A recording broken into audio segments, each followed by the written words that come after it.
அனைவருக்கும் வணக்கங்க. இது வந்து எங்க மாடி தோட்டத்துல நாங்க அறுவடை பண்ண காய்கறி கிழங்குங்க. கொய்யாவும் நாங்க இந்த வாரம் அறுவடை பண்ணியிருக்கோம். அடுத்தது பார்த்தீங்கன்னாக்கா, கொடி உருளை.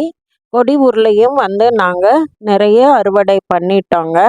இப்போ வந்து சீசன் வந்து முடியிற மாரி இருக்கிறனால கொடி உருளை நிறைய பண்ணியிருக்கோம். அது இல்லாம இஞ்சி பண்ணியிருக்கோம். சின்ன செர்ரி தக்காளி நிறைய அறுவடை பண்ணியிருக்கோம். பார்த்தீங்கன்னாக்கா, காய்கறியே வந்து எல்லா விதமான காய்கறியும் மாடி தோட்டத்தில் இருக்குது. கோவக்காய் இருக்குது, வெண்டைக்காய் இருக்குது, அவரைக்காய் வந்து நாங்கள் நிறைய பறிச்சிருக்கிறோங்க. அது இல்லாமல் வந்து பார்த்தீங்கன்னாக்கா, கத்திரிக்காயில் பலவிதமான பல ரகங்கள் எங்கக்கிட்ட இருக்குது. அதையும் வந்து நாங்கள் அறுவடை பண்ணியிருக்கிறோம். அவரைக்காயிலும் எங்களுக்கு 3 வகையான அவரைக்காய் மாடி தோட்டத்திலே காய்க்குதுங்க. இப்படி எல்லாத்தையும் நாங்கள் அறுவடை பண்ணியிருக்கோம் இந்த வாரம்.